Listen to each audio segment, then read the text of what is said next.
Welcome to my channel Top Facts. Today we will be taking a look at 8 mind tricks to learn something fast. Without wasting much time, let's jump to the video. Number 8. Take notes with pen and paper. Though it might look like typing your notes on a laptop during a conference or lecture will be more thorough, that is helping you learn faster, it doesn't work that way. To speed up your learning, skip the laptop and take notes the old-fashioned way, with pen and paper. Research has shown that those who type in their lecture notes process and retain the information at a lower level. Those who take notes by hand actually learn more. While taking notes by hand is slower and more cumbersome than typing, the act of writing out the information fosters understanding and retention through muscle memory. Reframing the information in your own words helps you retain the information longer, meaning you'll have better recall and will perform better on tests. Number 7. Musical stress relief. Many people cannot study without music in the background. You have likely heard before that music helps you study. But, do you know why parents and professors alike are urging you to tune to iTunes? Studies have shown that music produces several positive effects on a human's body and brain.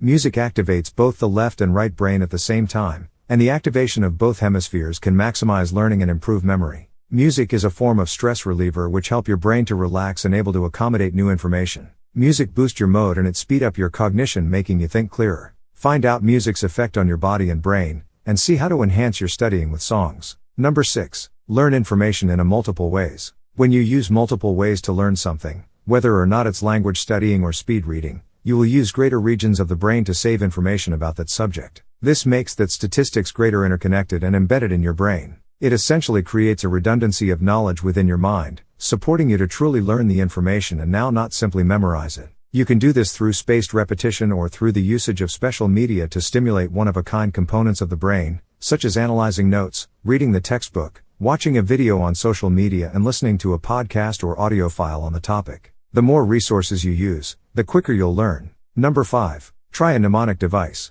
One of the first-class approaches to memorize a large quantity of information shortly is to use memory technique like a mnemonic device, a pattern of letters, sounds or other associations that help in learning something. One of the most popular mnemonic devices is one we realized in kindergarten, the alphabet song. This song helps kids have in mind their ABCs, and it remains deeply ingrained in our memory as adults. Another is I before E without after C to help us remember a grammar rule. Mnemonics help you simplify, summarize and compress statistics to make it less complicated to research a new phrase or new skill. It can be sincerely on hand for students in medical faculty or regulation school, or human beings reading a new language. So, if you need to memorize and keep giant amounts of new information, try a mnemonic and you'll find you take note the facts lengthy past your test. Number 4. Stay hydrated. We know we should drink water because it's good for us, it's good for our skin and our immune system, and it keeps our body functioning optimally. But staying hydrated is also key to our cognitive abilities. Drinking water can actually make us smarter. According to one study, students who took water with them to an examination room performed better than those who didn't. Dehydration, on the other hand, can seriously affect our mental function. When you fail to drink water, your brain has to work harder than usual. Number 3.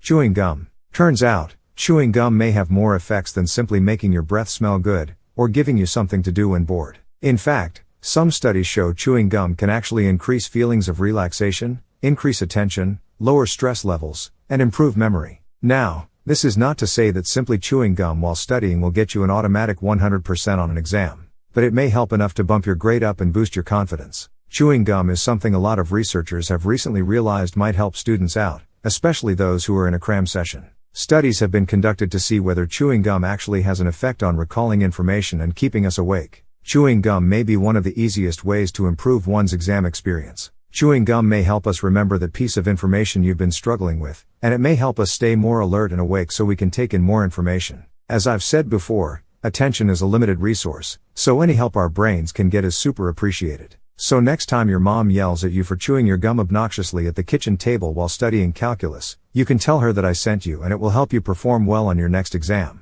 Number 2. Modify your practice. If you're learning a skill, don't do the same thing over and over. Making little changes during repeated and deliberate practice sessions will help you master a skill faster than doing it the same way every time. In one study of people who learned a computer-based motor skill, those who learned a skill and then had a modified practice session where they practiced the skill in a slightly different way performed better than those who repeated the original task over and over. This only works if the modifications are small. Making big changes in how the skill is performed won't help. So, for instance, if you're practicing a new golf swing or perfecting your tennis game, try adjusting the size or weight of your club or racket. Challenge yourself to go faster. Modifying you practice not only make you learn something faster but also make your work look different from others. Most importantly, it keeps you humble throughout the learning process. Number 1. The sleep sandwich. Imagine you have an important presentation and you have one day to learn all what you need to know for a successful presentation, but all you do is studying all through without giving your brain a time to rest. With this study method, which is known as cramming, 50% of what you have learned just vanished into thin air, like you haven't read it all because the brain don't have time to process all the information, which causes brain stress. That is why I recommend the sleep sandwich, which means you have to study, sleep and study so that the brain will have amount of required time to store all the information you have studied without needing to read all over again. That means study for a few hours sleep. Take note, don't overstress your brain, because it causes brain tiredness. That is the end. If you really enjoy the video, subscribe, like and share this video.